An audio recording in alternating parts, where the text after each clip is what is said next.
I was born William Stanley Christmas. Mother named me after William Shakespeare, so I probably got ruined right there at birth. You write with a fine, clear hand. My manhood come upon me, and I started shaving. At least once or twice, I shaved a couple of dark hairs off my upper lip. Problem was, how was I to earn my bread in the great wide world? I had my calling handed to me. I was in a general store when I overheard phone. I gotta get a letter to my brother, but nobody can read what I write. Excuse me, sir. I have a fine, clear hand. You boy! As I'm small for my size, I let it go.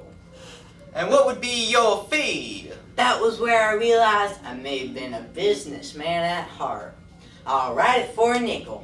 Nickel's cheap for a good letter. Okay then, I'll do it for a dime. And so at 13 years old, I become a happy businessman.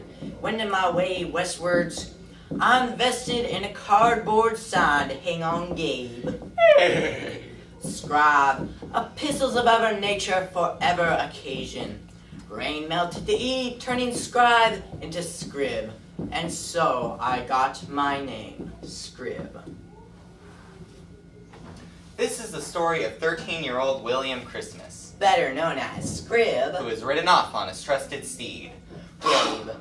out to the Wild West, where he's embarked upon his career as an amanuensis. Or a letter writer for lovelorn cowboys and wild-eyed outlaws. So lend your ears to the shoot-'em-up tale of adventure.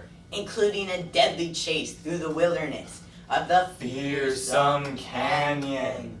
All is told by Scrib. Who was there? Scrib by David Ives.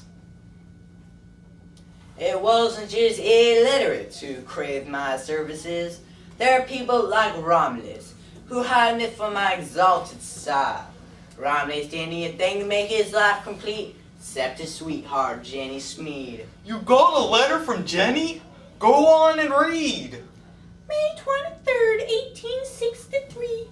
My dearest darling Romulus, how are you? I'm fine, but my elbow hurts. Her elbow hurts? Why? Maybe she'll explain it. Like I didn't know. I had written the letter, of course. I burned it on the stovepipe, but I smeared some butter on it. Now it's fine. She's got real purty elbows, Scrib. Romulus had proposed and Jenny accepted, but Jenny's father said they had to separate and wait a full year to see whether the romance gelled or puddled out. Oh, my soulmate, she now writes. Here comes the good part. Oh, my soulmate, how I miss thee, forsooth. For who? Forsooth is poetry. I like it. Read on, forsooth. I plant 1,000 kisses on thee from the bottomless depths of my bosoms. Jennifer B. Smead. What Jenny had actually said was, count my mission script every night and every day. I translated all that into love letter lingo, which is one of my free extra services. Kaboom! What's that? Somebody outside had thrown the stable lantern at the door and set us afire. We'll bake alive! Let's go out the back way. Right out fast and straight. There was a shortcut that led through the talking rocks, but I always hesitated to go that route. It's not the twisty shape of the rocks that makes the place so terrible. It's that they talk to you as you go. Folks say it's the wind. Except the air so still, it's almost stale. Hello, Scrib. The Lord is my shepherd. Where? I shall not want. Shut the door. He maketh me lie down in green pastures. He restoreth my soul. He restoreth my soul. Then I abruptly realized that I'd begun to hear myself again, standing out solo amidst the other voices. Thank you, King David. Woo! Crazy James Kincaid. People say Kincaid had shot a man for telling a joke he did not find funny. That was a lot of woo-wee you're making there. Sorry, sir, it ain't typical. I guess you know who I am. Yes, sir, Crazy James. And what's your name? Scrib, sir, it's a misunderstanding for Scrib. What do you charge for a letter? For you, sir, I'll do a letter at no charge whatsoever. Why? Because I'm crazy? Oh, no, just human charity. Human charity? I'm a citizen of America where nothing comes free except the people. Take a letter. Ahem. Dear Mom Paul, all is well. The air out here is really good for my sinuses, what with the low humidity and all. I'm hardly sneezing at all. Thank the Lord. I love you. Dwayne. Sir, didn't you once shoot a man for telling a joke you didn't think was funny? I didn't shoot him because his joke wasn't funny. I shot him because the joke was offensive to my country and my religion and a womanhood. And also to yellow dogs.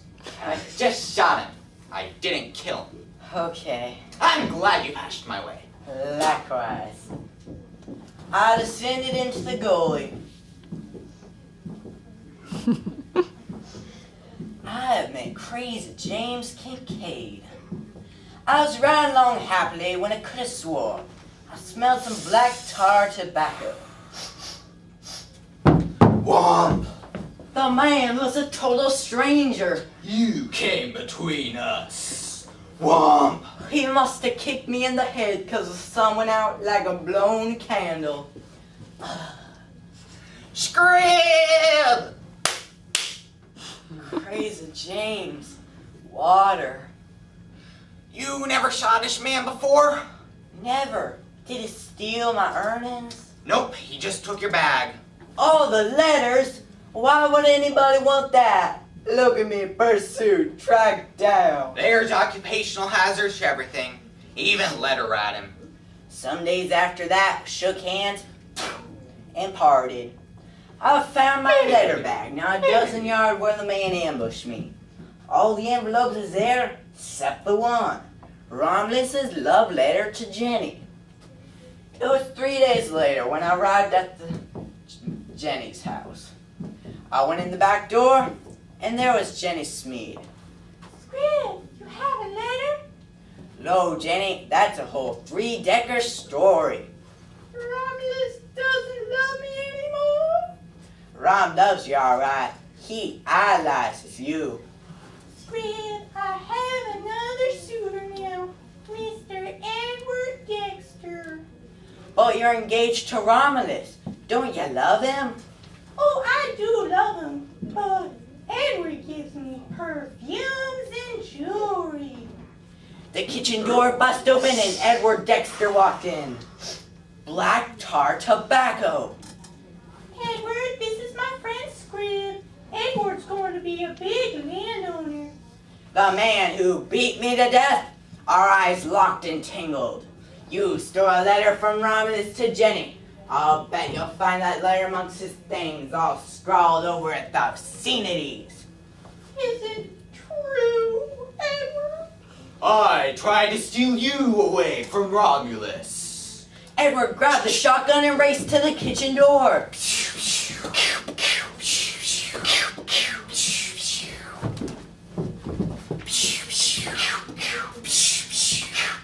Run! I heard Romulus's voice shouting. Run! So Rom was out there in the dark someplace. Then him and Dexter must have let loose at each other.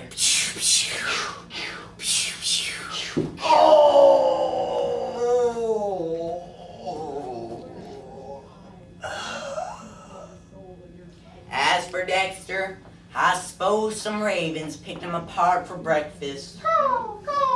We did not know that Edward Dexter's name was not Dexter, but Jefferson, and that he had made a whole career out of robbing and killing and seducing. 3 days later, Mr. Romulus and Miss Jennifer was united whole in matrimony. When the words, I do. well spoken, I found my hat so high, I wondered they would come down again. Gabe and I dropped off the remaining letters in my bag and started east to visit my mother. Soon the land began to rise and ridges wrapped in pines coming to view. crazy James Kincaid was somewhere in those regions. So long, James! I hoped he heard me.